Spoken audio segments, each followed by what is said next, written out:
14. It's just a small little scripture, but I need to point out some things to you guys real quick. Matthew 14, 29 through 30. I'm going to go through this. Okay. Does anybody get the theme of what we're talking about today? Amen. Starts Yes, with ma'am. There's 3 words, all start with E. Can you guys say it together? Employ every Effort. Okay.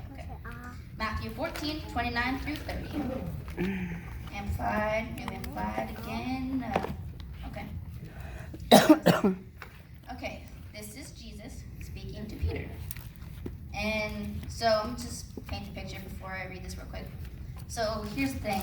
Peter was on a boat with his friends, disciples. They was just chilling, okay? And then the storm comes along like, bah, I'm big and scary. Blah, blah, blah, blah, blah. Okay? That's what's happening right now.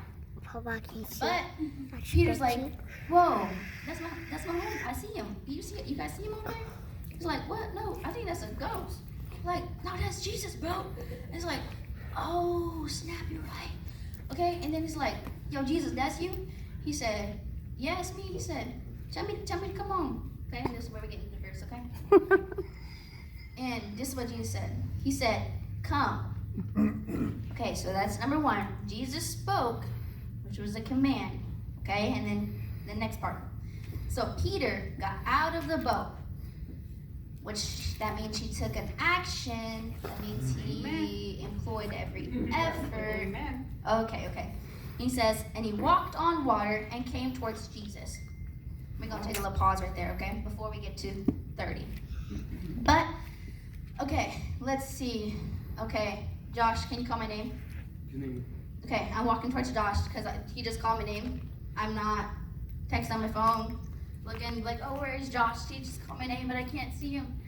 I'm focused. I have my attention on Josh because that's what he called me to come. So I'm walking towards him, eyes focused. I know I'm walking, okay?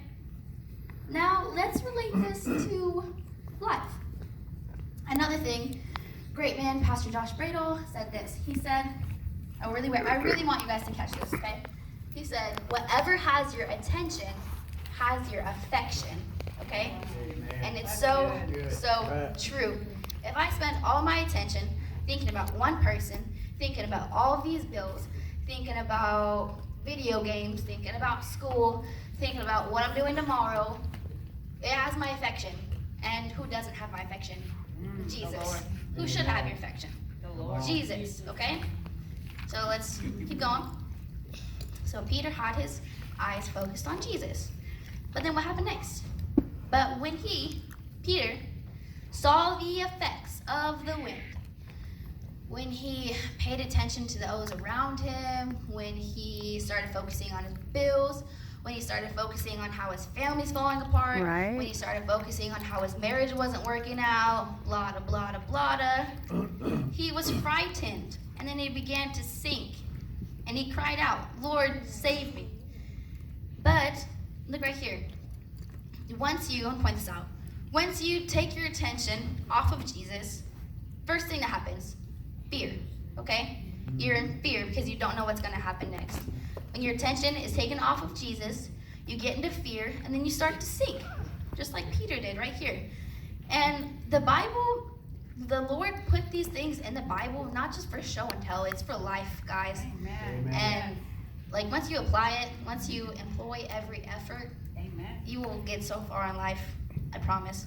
Amen. Okay, and I wanted to point that out to you guys because I know there's things that like we all go through in life. Like I'm 20, you guys are maybe younger, maybe older. I'm not gonna say any names, but that's okay because we're all on our own journey we call life. Okay, but this is something that the Lord has been showing me, especially today.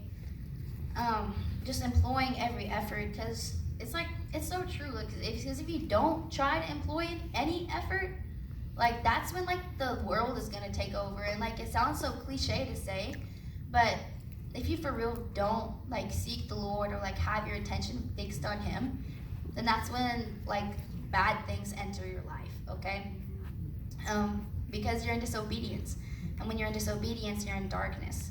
And that's when darkness takes over. That's when you start to drown. That's when you say, Lord, save me. But of course, he'll be faithful to save you because that's what he says in his word. When you call out, he will come. Okay. But I'm going to keep going a little bit more. Okay, so how many of us know David, like in Psalms?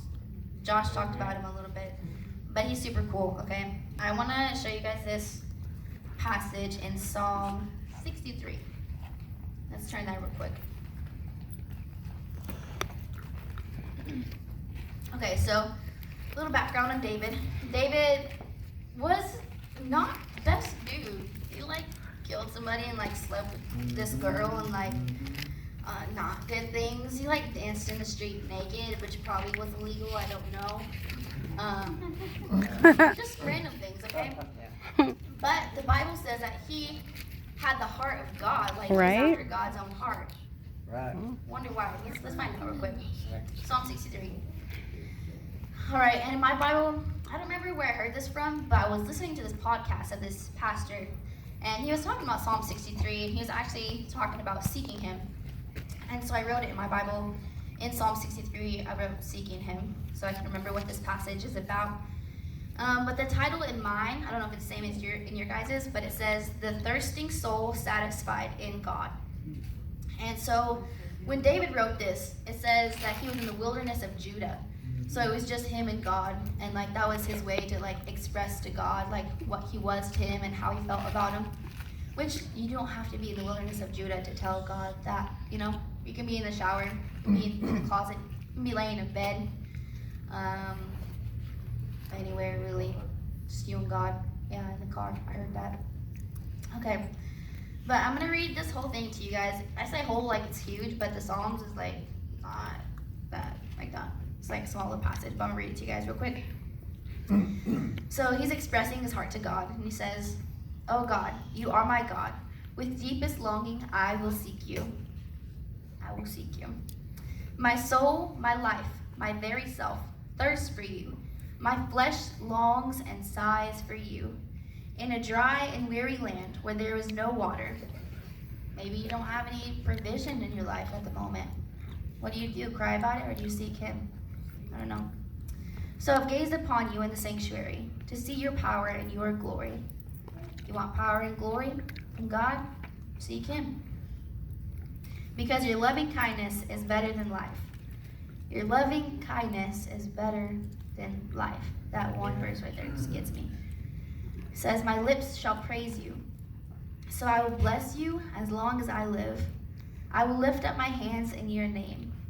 My soul, my life, my very self is satisfied with marrow and fatness, and my mouth offers praises to you with joyful lips. When I remember you on my bed, I meditate and thoughtfully focus." How many of us, I am very guilty of this, okay? Lay in bed, scroll on Instagram, scroll on Facebook, play a game, watch TV, just laying in bed, like just chilling, you know? Stop talking about me. Well, that's what the Holy Spirit does. And it says, when I remember you See on what my makes bed, anybody- I meditate and I thoughtfully focus. Like Peter says, like I'm the chief of sinners when it comes to this. But I remember you on my bed. I meditate and thoughtfully focus. Meditate and thoughtfully focus. What could that look like? It could look like, even if you want to go throughout your whole life and be like, thank you for this and this and this and this, or even if it's just that day, like, thank you for waking me up and thank you for letting me live another day and have this breath, have this bed to sleep in, have these clothes on my back, have this food to eat every day, you know?